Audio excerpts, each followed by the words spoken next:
Hello DC family, कैसे हैं सब लोग। उम्मीद है सब लोग बहुत बढ़िया होंगे। तो देखिए, लास्ट टर्न पर हम लोग पार्टनरशिप एक्ट का यूनिट 1 कंप्लीट कर चुके हैं। तो आज हम लोग स्टार्ट करेंगे पार्टनरशिप एक्ट 1932 का यूनिट 2, रिलेशन ऑफ पार्टनर्स। तो चलिए फटाफट से टाइम वेस्ट ना करके इसको स्टार्ट करते हैं।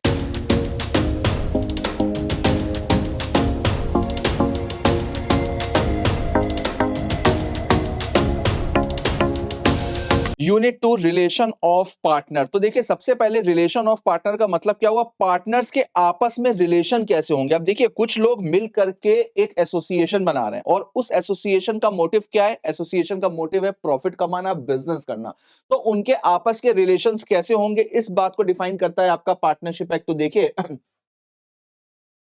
The partnership act The Partnership Act contains various provisions regulating the relationship between the partners. तो पार्टनरशिप एक्ट में बहुत सारे प्रोविजंस दिए गए कि इनके जो रिलेशंस है पार्टनर के, उसको किस तरीके से रेगुलेट किया जाएगा। तो सबसे पहले सेक्शन 9 आपका बताता है जनरल ड्यूटीज ऑफ पार्टनर, कि किसी भी पार्टनर की जनरल ड्यूटी क्या होगी। तो जनरल ड्यूटी जो कॉमन ड्यूटी है वो क्या है। अब देखिए, हर एक पार्टनर एक दूसरे का प्रिंसिपल होता है, हर एक पार्टनर एक दूसरे का एजेंट होता है। इस चीज को हम लोग लास्ट वाले क्लासेस में समझ चुके हैं।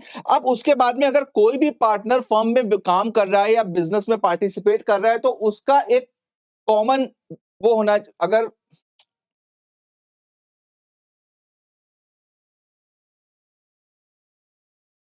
तो उसकी सबसे पहली ड्यूटी बनती है कि वो कॉमन एडवांटेज के लिए काम करेगा। यानी कि वो कोई भी चीज अपने लिए नहीं सोचेगा, उसको जो भी सोचना है वो पूरी की पूरी फर्म के लिए सोचेगा। तो देखते हैं एक बार। The partner should carry business of the firm to the greatest common advantages, and later they should render to any partner or his legal representative full information of all things affecting the firm। अब देखिए, हर एक partner के अपने अपने काम होते हैं, हर एक पार्टनर के अपने अपने वर्क होंगे बिजनेस में। अब कोई भी पार्टनर किसी भी तरीके का काम कर रहा है, उससे रिलेटेड अगर कोई भी इंफॉर्मेशन है, तो ये उसकी रिस्पॉन्सिबिलिटी बनती है कि बाकी के जो पार्टनर्स होंगे, या अगर किसी भी पार्टनर कोई लीगल रिप्रेजेंटेटिव है, तो उसको वो सारी की सारी इंफॉर्मेशन प्रोवाइड करेगा। A partner must observe the utmost good faith. Good faith का मतलब बेटा क्या होता है, देखिए यही होते हैं कीवर्ड। ठीक है, तो आप लोग बोलते हो ना कि सर कीवर्ड नोट करा दिया करिए, कीवर्ड नोट करा दिया करिए, यही कीवर्ड होते हैं गुड फेथ। गुड फेथ का मतलब क्या होता है, अच्छी इंटेंशन के साथ में। हर एक पार्टनर बिजनेस में पार्टिसिपेट करेगा तो गलत इंटेंशन के साथ में नहीं करेगा, हमेशा अच्छी इंटेंशन के साथ में और एक दूसरे के लिए काम करेगा in his dealing with the other partner. तो बाकी के सारे पार्टनर्स के साथ उसकी जो भी डीलिंग होगी वो हमेशा अच्छी इंटेंशन से होगी, गुड फेथ में होगी। आगे देखिए, all the partners are bound to render accounts to each other. अब देखिए, हर एक पार्टनर के पास में हो सकता है किसी एक पार्टनर को ऑथराइज किया हो, या अलग अलग पार्टनर मिलकर के फर्म के अकाउंट संभाल ले हो। तो जो भी पार्टनर फर्म के अकाउंट्स को संभाल रहा है, तो ये उसकी ड्यूटी होती है कि जो बाकी के पार्टनर्स हैं, जब डिमांड करेंगे तो वो बुक ऑफ अकाउंट्स को चेक भी कर सकते हैं और उसको वेरीफाई भी कर सकते हैं। तो देखिए, but where some of the accounts are kept by one of them, prima facie he would be the proper person to explain and give full information about them। तो देखिए, अब इसका मतलब क्या हुआ, अगर किसी एक पार्टनर के पास में बुक ऑफ अकाउंट्स है, अगर किसी एक पार्टनर के पास में बुक ऑफ अकाउंट्स है, तो प्राइमा फेसी का मतलब बेटा एट फर्स्ट इंप्रेशन। तो पहली नजर में तो यही लग रहा है ना कि अगर कोई एक पार्टनर सारे के सारे बुक ऑफ अकाउंट्स को होल्ड कर रहा है, तो इसका मतलब उसी की रिस्पॉन्सिबिलिटी है अकाउंट्स को मेंटेन करना। और अगर उसी की रिस्पॉन्सिबिलिटी है अकाउंट्स को मेंटेन करना, तो ये उसी की रिस्पॉन्सिबिलिटी होगी कि बाकी के सारे पार्टनर्स को हर एक चीज, हर एक अकाउंट के बारे में डिटेल में एक्सप्लेन करे और सारी की सारी इंफॉर्मेशन बाकी के पार्टनर्स को प्रोवाइड करे। मेरे ख्याल से दोनों पॉइंट्स आपको क्लियर होंगे बेटा। देख लेते हैं किसका एग्जांपल। देखिए, in a transaction between partners for the sale and purchase of a share in the business, if one of them is better acquainted with the accounts than the other, it is his duty to disclose all material facts। तो बिल्कुल बेटा, अगर कोई भी partner सारे के सारे accounts कर रहा है, वो कैपेबल है अकाउंट्स को मेंटेन करने में, तो ये उसी की ड्यूटी होगी कि वो बाकी के सारे पार्टनर्स को अकाउंट्स का एक्सप्लेनेशन दे और उनको सारी की सारी इंफॉर्मेशन उसके रिगार्डिंग प्रोवाइड करे।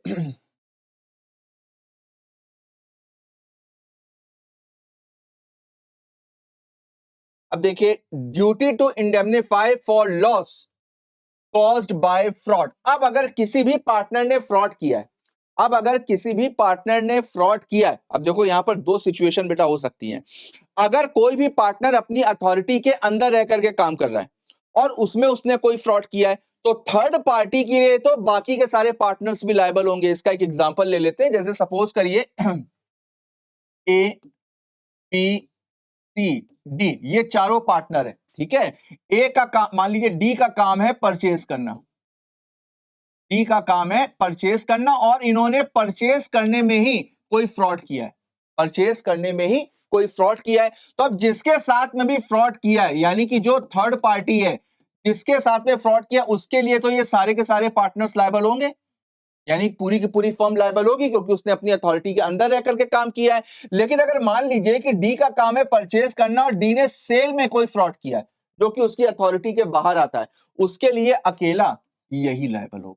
मेरी बात समझ में आ रही है? दूसरी चीज, अब अगर इन्होंने अपनी अथॉरिटी के अंदर रह करके कोई फ्रॉड किया है, तो थर्ड पार्टी के लिए तो सारे के सारे एक साथ लायबल होंगे। लेकिन अगर इनके फ्रॉड की वजह से फर्म को कोई भी नुकसान हुआ है, तो ये इनकी ड्यूटी बनती है कि उस लॉस को इंडेमनिफाई करेंगे बाकी के पार्टनर्स को। तो थर्ड पार्टी तो रिकवर कर लेगी बाकी सबसे, थर्ड पार्टी तो रिकवर कर लेगी बाकी सबसे, लेकिन ये लोग जो हैं ए, बी, सी, इनका जो नुकसान हुआ है ये किससे रिकवर करेंगे बेटा? ये डी से रिकवर करेंगे। बिल्कुल वैसे ही है जैसे कि जॉइंट प्रोमिसर के केस में पढ़ा था और श्योरिटी वाले केस में पढ़ा था, क्योंकि श्योरिटी की रिस्पॉन्सिबिलिटी तो क्रेडिटर के लिए होती है, लेकिन बाद में श्योरिटी प्रिंसिपल डेटर से वो अमाउंट रिकवर कर सकता है ना। ठीक उसी तरीके से ये लोग मिलकर के थर्ड पार्टी को तो पूरा का पूरा पे कर देंगे, लेकिन बाद में ये लोग डी से उस पैसे को रिकवर कर सकते हैं। तो देखिए, the partner committing fraud in the conduct of the business of the firm must make good the loss sustained by the firm by his misconduct, and the amount so brought in the partnership should be divided between the partner. मेरे ख्याल से ये वाला point भी आपको clear हो गया होगा। आगे देखते हैं। An act of a partner imputable to the firm or to the principal of agency which is fraud on his co-partners entitles the co-partners as between themselves to throw the whole of the consequences upon him। तो देखिए बिल्कुल same वही चीज है जो अभी मैंने आपको बताई कि थर्ड पर्सन के लिए तो सारे के सारे पार्टनर्स होंगे, लेकिन जब प्रिंसिपल और एजेंट वाला रिलेशन है, भाई सारे के सारे पार्टनर्स में एजेंसी का रिलेशन चलता है, प्रिंसिपल और एजेंट का रिलेशन चलता है। तो अगर जैसे एजेंट अगर कोई भी फ्रॉड करता है तो बाद में प्रिंसिपल उससे रिकवर कर सकता है ना, तो ठीक उसी तरीके से यहां पर भी हर एक पार्टनर कोशिश तो यही करेगा कि वो गुड फेथ में काम करे, अच्छी इंटेंशन के साथ में काम करे, लेकिन अगर कुछ भी गड़बड़ होती है तो बाकी के जो पार्टनर्स हैं उसके लिए उसकी ड्यूटी बनती है कि वो पूरा पैसा रिम्बर्स करेगा। आगे देखते हैं थर्ड वाला point, determination of rights and duties of partner by contract between the partner. अब देखिए contract between the partner, partners के बीच में कौन सा कॉन्ट्रैक्ट हो रहा है? पार्टनरशिप एग्रीमेंट हो रहा है, ठीक है। तो पार्टनर्स के बीच में दो तरीके की सिचुएशन होती है, एक तो इंप्लाइड वाली कंडीशंस भी हो सकती हैं जो बाय कंडक्ट ऑफ पार्टनर है, दूसरा जो पार्टनरशिप डीड है, जो पार्टनरशिप एग्रीमेंट बना है, उसमें भी इनके राइट्स और ड्यूटीज को डिफाइन किया जा सकता है। तो देखते हैं एक बार।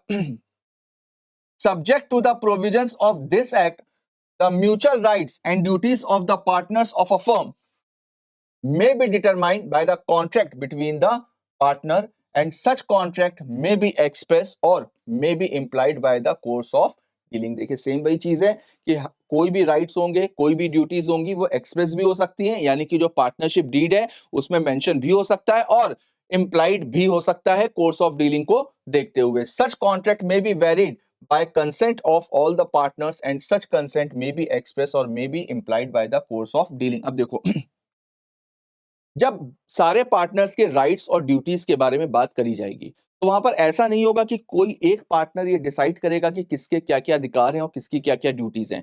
ये हमेशा सारे पार्टनर्स की फ्री कंसेंट ली जाएगी, सारे पार्टनर्स अग्री होने चाहिए और सब लोग मिल करके डिसाइड करेंगे, सब लोग मिल करके इस बात की कंसेंट देंगे कि बाकी के पार्टनर्स के पास क्या क्या राइट्स हैं और क्या क्या ड्यूटीज हैं। ये कंसेंट भी एक्सप्रेस भी हो सकती है और इंप्लाइड भी हो सकती है।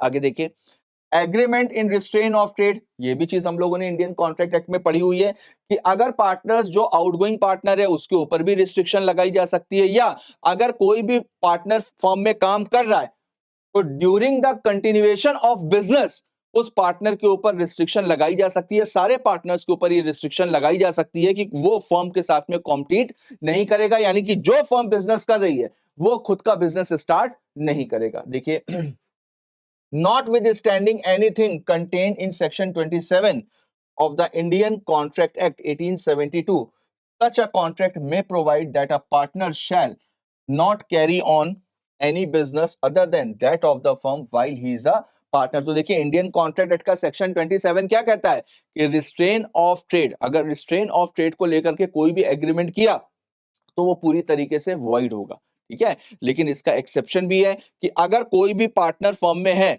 तो फिर जब तक वो उस फर्म में पार्टनर है तब तक वो फर्म के साथ कंपटीशन नहीं करेगा, यानी जो बिजनेस फर्म कर रही है वो पार्टनर इंडिविजुअली पर्सनली बिल्कुल नहीं करेगा। Partnership is a relation eminently depending on the consent of the parties, not only for its existence but for the terms of the agreement in all things consistent with the essential nature and purpose. And an agreement to becoming a partner in the first instance or to vary the terms at any time need not to be manifested in any particular form. देखिए यहाँ पर act क्या बोल रहा है, जो partnership का relation है वो किस चीज के ऊपर डिपेंड करता है, वो पार्टनरशिप डीड के ऊपर डिपेंड करता है, पार्टनरशिप एग्रीमेंट के ऊपर डिपेंड करता है। और एग्रीमेंट में जो भी टर्म्स और कंडीशन लगाई जाएंगी, भाई अगर एग्रीमेंट वर्ड आ रहा है तो इंडियन कॉन्ट्रैक्ट एक्ट के जो भी प्रोविजन है वो उसके ऊपर एप्लीकेबल होंगे। तो जो भी एग्रीमेंट बन रहा है उसमें सारे के सारे पार्टनर्स की कंसेंट होनी चाहिए। हालांकि इसका कोई फॉर्मेट नहीं दिया हुआ है, पार्टनरशिप डीड कैसी होनी चाहिए, उनके बीच में जो एग्रीमेंट हो रहा है उसका फॉर्मेट क्या होना चाहिए, इस चीज के बारे में कुछ नहीं बताया गया। लेकिन हाँ, ये चीज जरूर बोली गई है कि अगर कोई भी डिसीजन लिया जा रहा है, इवन अगर पार्टनरशिप डीड में भी कोई चेंजेस किए जा रहे हैं, अगर पार्टनरशिप डीड में भी कोई चेंजेस किए जा रहे हैं या कोई भी नया काम करना है, कुछ भी अगर है तो सारे के सारे पार्टनर्स की कंसेंट होना जरूरी है। और जब सारे पार्टनर्स मिल करके किसी चीज को लेकर के अग्री करेंगे तभी तो उनका रिलेशन डेवलप होगा ना। अगर पार्टनरशिप फर्म में कुछ पार्टनर्स मिल करके काम कर रहे हैं और एक ही पार्टनर की चल रही है, एक ही पार्टनर की मोनोपोली चल रही है, तो वहां पर फिर उसको पार्टनरशिप थोड़ी ना बोलेंगे, और आज नहीं तो कल कहीं ना कहीं उनका रिलेशन, उनके बिजनेस में उसका नुकसान भी पहुंचेगा। तो यही चीज एक्ट बोलता है कि भाई सारे के सारे जो भी पार्टनर्स हैं वो मिल करके डिसाइड करेंगे कि इवन अगर पार्टनरशिप में कोई भी चेंज होना है, कोई भी नया पार्टनर आना है, जितनी भी एसेंशियल कंडीशंस हैं उन सबको सारे के सारे पार्टनर्स मिल करके डिसाइड करेंगे और पार्टनरशिप डीड को फॉलो करेंगे। तो देखिए आगे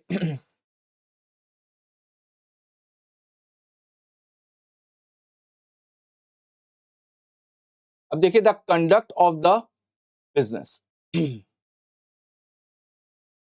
सेक्शन 12। अब देखिए सेक्शन 12 क्या कहता है, every partner has a right to take part in the conduct of the business. Obviously ये मान करके चलते हैं, स्लीपिंग पार्टनर है या कोई भी दूसरा पार्टनर है वो बात अलग है, लेकिन हम ये मान करके चलते हैं कि मोस्टली जो पार्टनर होंगे वो एक्टिव होंगे। और अगर एक्टिव पार्टनर है तो फिर उनका राइट बनता है कि भाई बिजनेस में पार्टिसिपेट करेंगे, बिजनेस के डिसीजन में पार्टिसिपेट करेंगे। तो यहां पर हर एक पार्टनर के पास में राइट है कि बिजनेस के जो भी कंडक्ट है उसमें वो पार्टिसिपेट करेगा। Every partner is bound to attend diligently to his duties in the conduct of the business. बिल्कुल, अगर कोई भी बिजनेस में पार्टिसिपेट कर रहा है तो वे पूरी ईमानदारी के साथ में और पूरी समझदारी के साथ में बिजनेस में पार्टिसिपेट करेगा। Any difference arising as to ordinary matters connected with the business may be decided by majority of the partner. अब देखो बिजनेस में ऑब्वियसली कि देखो बहुत सारे डिसीजन लेने पड़ते हैं। अब मान लीजिए 5 लोग मिलकर के पार्टनरशिप फर्म चला रहे हैं, अब कोई भी डिसीजन लेना है तो वहां पर अब ऐसा तो होगा नहीं कि हमेशा हर चीज पे पांचों लोग अग्री हो। तो इसके लिए पार्टनरशिप एक्ट क्या कहता है, इसके लिए पार्टनरशिप एक्ट कहता है कि भाई मोस्टली चीजों में जहां जहां पर यह जरूरी है कि सारे पार्टनर्स की कंसेंट होनी चाहिए, जैसे कोई भी चेंज करना है तो फिर वहां पर सारे पार्टनर्स की कंसेंट होनी चाहिए। लेकिन अगर बिजनेस से रिलेटेड कोई भी मैटर है तो बिजनेस से रिलेटेड कोई भी मैटर में अगर मेजॉरिटी ऑफ पार्टनर, नहीं अगर 5 पार्टनर है, 3 बोल रहे हैं यस, 2 बोल रहे हैं नो, तो फिर मेजॉरिटी ऑफ पार्टनर की सुननी चाहिए। And every partner shall have the right to express his opinion before the matter is decided। बिल्कुल, और हर एक पार्टनर से उसकी ओपिनियन पूछी जाएगी और ये उसका अधिकार भी है, ये उसका राइट भी है कि वो हर एक बिजनेस डिसीजन में, हर एक बिजनेस कंडक्ट में पार्टिसिपेट करेगा और अपनी ओपिनियन को भी रखेगा। But no change may be made in the nature of the business without the consent of all partner. अब ये तो बहुत बड़ा चेंज हो गया, पूरा का पूरा बिजनेस ही चेंज कर रहे हैं। अगर फर्म पूरा का पूरा बिजनेस ही चेंज कर रही है, ऑब्जेक्ट ही चेंज कर रही है, तो फिर वहां पर तो भाई सारे के सारे पार्टनर्स की कंसेंट चाहिए होती है। तो जो ऑर्डिनरी मैटर्स होते हैं बिजनेस के रिलेटेड, उसमें मेजॉरिटी ऑफ पार्टनर की कंसेंट चल जाएगी। लेकिन अगर बिजनेस के नेचर को ही चेंज करना है, बिजनेस यानी ऑब्जेक्ट को ही चेंज करना है, तो फिर वहां पर सारे के सारे पार्टनर्स की कंसेंट होना जरूरी है। देखिए डी क्या बोल रहा है, every partner has a right to have access to and inspect and copy any of the book of the firm. Obviously कि भाई सबका पैसा लगा हुआ है, हर कोई मालिक है, जितने भी पार्टनर्स हैं उस बिजनेस का हर कोई मालिक है। तो जो बुक ऑफ अकाउंट्स है, जिसमें जो भी हिसाब किताब लिखा हुआ है, जो भी खाता बही है, अगर कोई भी पार्टनर उसको इंस्पेक्ट करना चाहता है, उसकी कॉपी लेना चाहता है, तो पूरा राइट है उसके पास में, वो इंस्पेक्शन भी कर सकता है और उसकी कॉपी चाहे तो कॉपी भी ले सकता है। ई वाला पॉइंट देखते हैं। In the event of the death of a partner, his legal heirs and legal representative or their duly authorized agent shall have a right to access and to inspect the copy of any of the book of the firm. Obviously कि अगर कोई भी partner की death हो गई है, अगर किसी भी पार्टनर की डेथ हो गई है, तो उसकी जो भी प्रॉपर्टी है, जो भी एसेट है, वो किसके पास में जाएगी? वो लीगल हायर्स, उसके जो लीगल रिप्रेजेंटेटिव हैं, उसका अगर कोई ड्यूली ऑथराइज एजेंट था तो उसके पास जाएगी। अब वो लोग हिसाब कैसे करेंगे कि भाई कितना पैसा लगाया था फर्म में, कितना प्रॉफिट हुआ, कितना लॉस हुआ, किस हिसाब से पैसा हमको मिलेगा, या हमारा पैसा बढ़ा है या हमारा पैसा घटा है। तो ये सारी चीजें तो पता होनी चाहिए ना, क्योंकि उनके ऊपर भी रिस्पॉन्सिबिलिटी होती है। ये चीज हम लोगों ने इंडियन कॉन्ट्रैक्ट एक्ट में पढ़ी थी कि भाई लीगल हायर्स और लीगल रिप्रेजेंटेटिव की भी कई बार लायबिलिटी अराइज हो जाती है। तो वहां पर यह देखना जरूरी हो जाता है कि जिस पार्टनर की डेथ हुई थी, तो उससे कितना बेनिफिट या कितना पैसा लीगल हायर्स को, लीगल रिप्रेजेंटेटिव को मिलेगा। तो ये पता कैसे चलेगा? बुक ऑफ अकाउंट से। तो मरने के बाद में अगर पार्टनर की डेथ हुई है, तो उसकी डेथ के बाद में उनके लीगल हायर्स और लीगल रिप्रेजेंटेटिव के पास में भी राइट होता है कि वो बुक का इंस्पेक्शन भी कर सकते हैं, और साथ में अगर बुक्स की कॉपी उनको चाहिए हो तो वो कॉपी भी ले सकते हैं। वहां पर कोई भी पार्टनर इस बात को डिनाई नहीं कर सकता। आगे देखते हैं।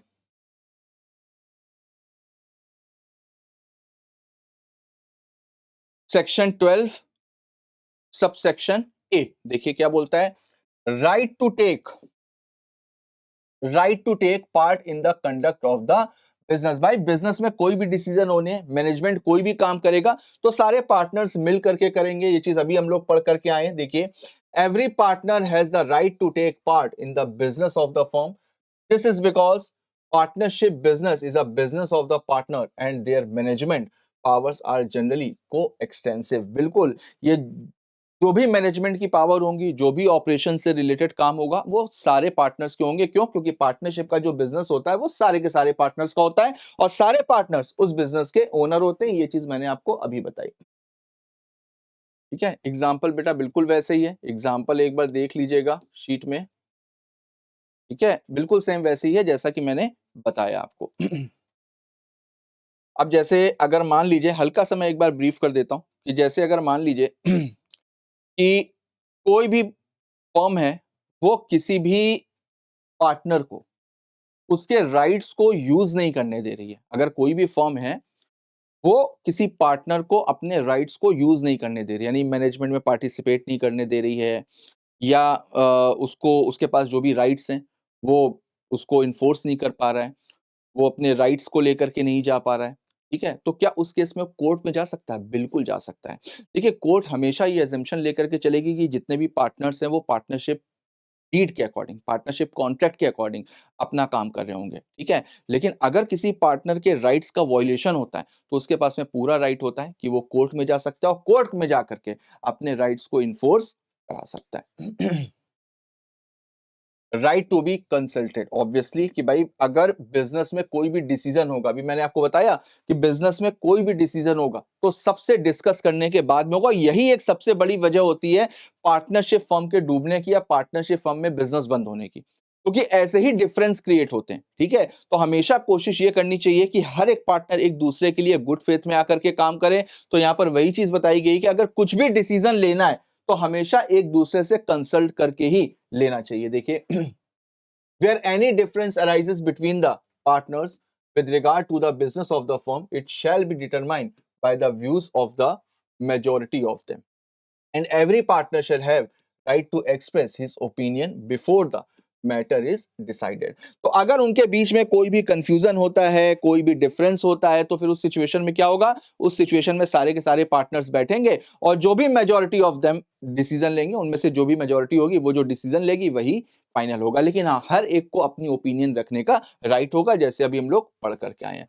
But no change in the nature of the business of the firm can be made without the consent of all the partner. ये चीज मैंने आपको अभी बताई। अगर बिजनेस ही चेंज हो रहा है तो फिर वहां पर सारे के सारे पार्टनर्स की कंसेंट की जरूरत है। This means that in routine matters the opinion of the majority of the partners will prevail. Same मैंने आपको बताया। Of course the majority must act in good faith and every partner must be consulted as far as practicable.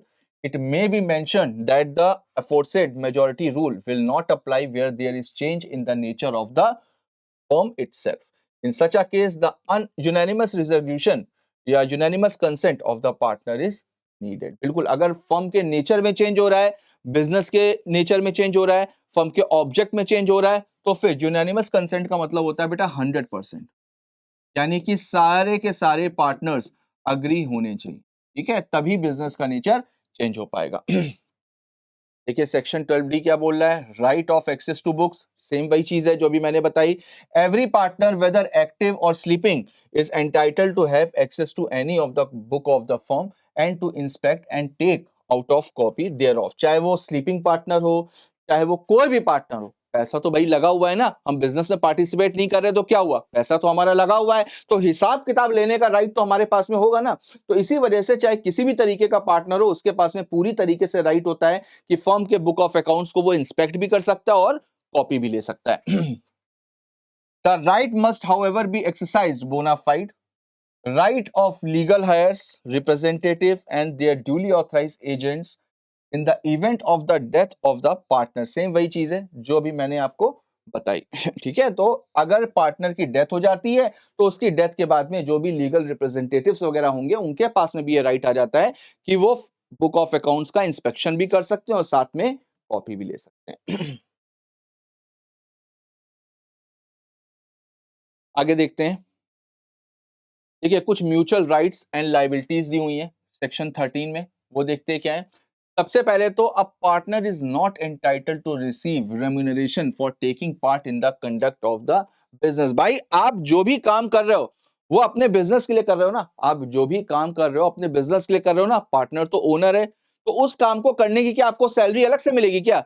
एक तरफ तो आप profit sharing ले रहे हो, भाई पार्टनर है तो प्रॉफिट शेयरिंग तो ले ही रहा होगा, तो क्या वो सैलरी भी लेगा क्या? तो पार्टनरशिप एक्ट कहता है कि भाई अगर कोई भी पार्टनर कोई भी बिजनेस एक्टिविटी कर रहा है तो उसको उसका रेम्यूनरेशन नहीं मिलेगा। क्यों? क्योंकि ऑब्वियसली कि वो प्रॉफिट शेयरिंग ले रहा है। तो देखिए the partners are entitled to share equally in the profit earn and shall contribute equally to the losses sustained by the firm. तो यहां पर पार्टनरशिप एक्ट कहता है कि भाई अगर पार्टनर है तो वो इक्वली डिस्ट्रीब्यूशन ऑफ प्रॉफिट होगा और लॉसेस को भी वो लोग इक्वली डिस्ट्रीब्यूट करेंगे, तो वहां पर रेम्यूनरेशन वाला हिसाब नहीं होना चाहिए। Where a partner is entitled to interest on the capital subscribed by him, such interest shall be payable only out of profit। तो बिल्कुल अगर किसी भी पार्टनर ने, अगर किसी भी पार्टनर को कैपिटल पे इंटरेस्ट मिल रहा है तो वो इंटरेस्ट बेटा हमेशा कहां से दिया जाएगा? फर्म के प्रॉफिट में से दिया जाएगा, केवल और केवल फर्म के प्रॉफिट में से दिया जाएगा। देखिए a partner making for the purpose of the business any payment or advance beyond the amount of capital he has agreed to subscribe is entitled to interest thereon at rate of 6% per annum। बिल्कुल अगर capital पे कोई भी interest मिल रहा है तो बेटा कितना मिलेगा? 6%। 6% के हिसाब से उसको मैक्सिमम मिलेगा। The firm shall indemnify a partner in respect of payment made and liabilities incurred by him। बिल्कुल अगर उसने फर्म की लाइबिलिटीज, फर्म के लिए कोई लोन या फर्म के कोई भी एडवांसेस का पैसा उसने अपनी जेब से दिया है तो बिल्कुल फर्म उस पैसे को रिम्बर्स करेगी, उसको इंडेमनिफाई करेगी।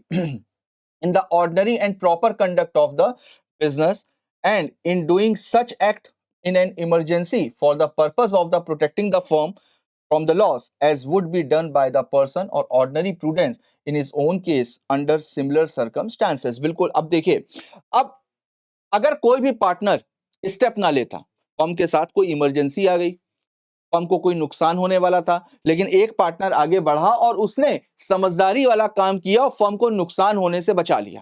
फर्म को नुकसान होने से बचा लिया, इसमें उसके कुछ पैसे खर्च हो गए, तो यहां पर क्या उसको रिम्बर्समेंट मिलना चाहिए? बिल्कुल मिलना चाहिए। उसने खुद को नहीं बचाया है, उसने अपने साथ साथ बाकी के पार्टनर्स को भी तो बचाया है। तो इस केस में अगर उसने कुछ भी पैसे खर्च किए हैं, कुछ भी एक्सपेंस किए हैं, तो यहां पर फर्म उस पैसे को उसको इंडेमनीफाई करेगी।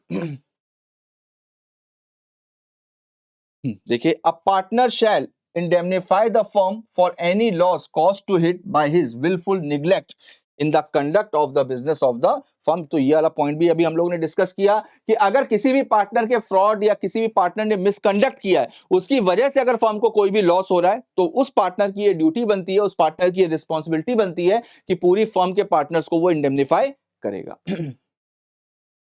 तो बेटा ये सारे आपके म्यूचुअल राइट्स एंड ड्यूटीज हैं।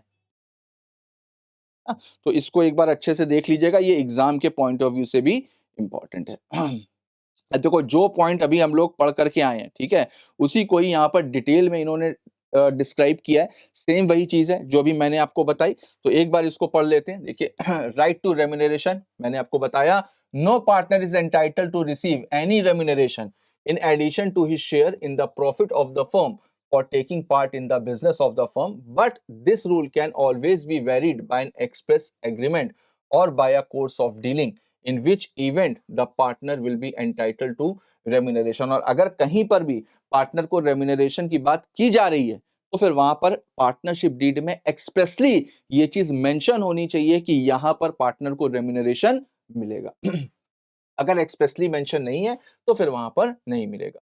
Thus, a partner can claim remuneration even in the absence of the contract when such remuneration is payable under the continued usage of the firm. In other words, where it is customary to pay remuneration to a partner for conducting the business of the firm, he can claim it even in the absence of the contract for the payment of the same। अब देखो, अगर जैसे मान लो कि कोई partner है, ठीक है, उसका काम परचेजिंग का है, उसका काम परचेजिंग का है, लेकिन अब अगर उसके पास में कोई एक्स्ट्रा क्वालिफिकेशन है, उसके पास में कोई एक्स्ट्रा क्वालिफिकेशन है, या वो कुछ एक्स्ट्रा वर्क करके कंपनी को देता है, तो फिर सॉरी फर्म को देता है, तो उस सिचुएशन में वो बिल्कुल क्लेम कर सकता है रेम्यूनरेशन। मेरी बात समझ में आ रही है? और जहां पर कस्टमरी कस्टमरी का मतलब अगर कहीं पर कोई रीति रिवाज है कि भाई इस चीज के लिए पैसा दिया ही जाना है, तो वहां पर अगर पार्टनरशिप डीड में कुछ भी नहीं लिखा हुआ है, पार्टनरशिप डीड साइलेंट है, तो भी उस केस में वो रेम्यूनरेशन मिल सकता है उसको।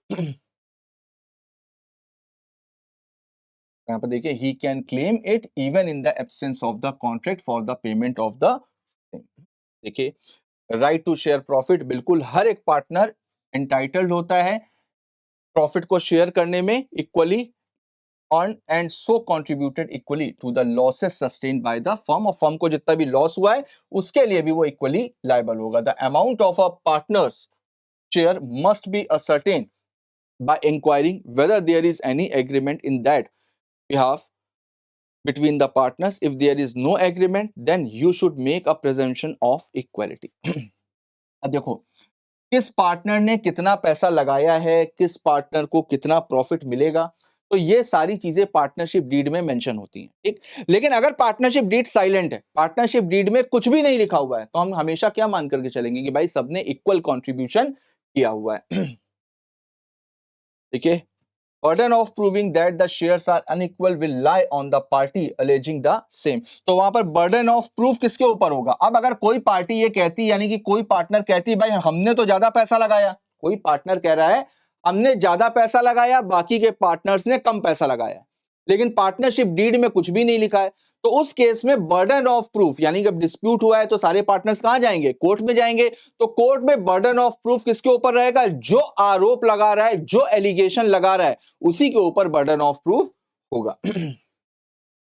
There is no connection between the proportion in which the partner shall share the profit and the proportion in which they have contributed towards the capital of the firm। के बाद में देखिए third वाला point, interest on capital, section 13C। अब देखिए section 13C क्या बोलता है? The following elements must be there before a partner can be entitled to interest on the moneys brought by him in the partnership business.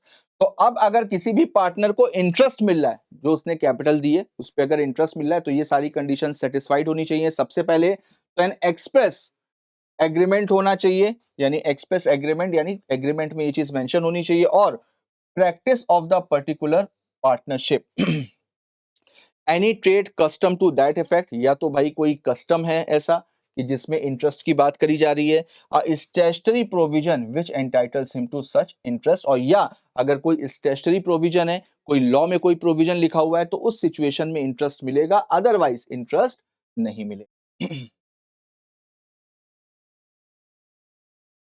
तो देखिए आज हम लोगों ने सेक्शन 13 तक बेटा कवर अप किया, ठीक है। तो नेक्स्ट सेक्शन आता है आपका पार्टनरशिप प्रॉपर्टी।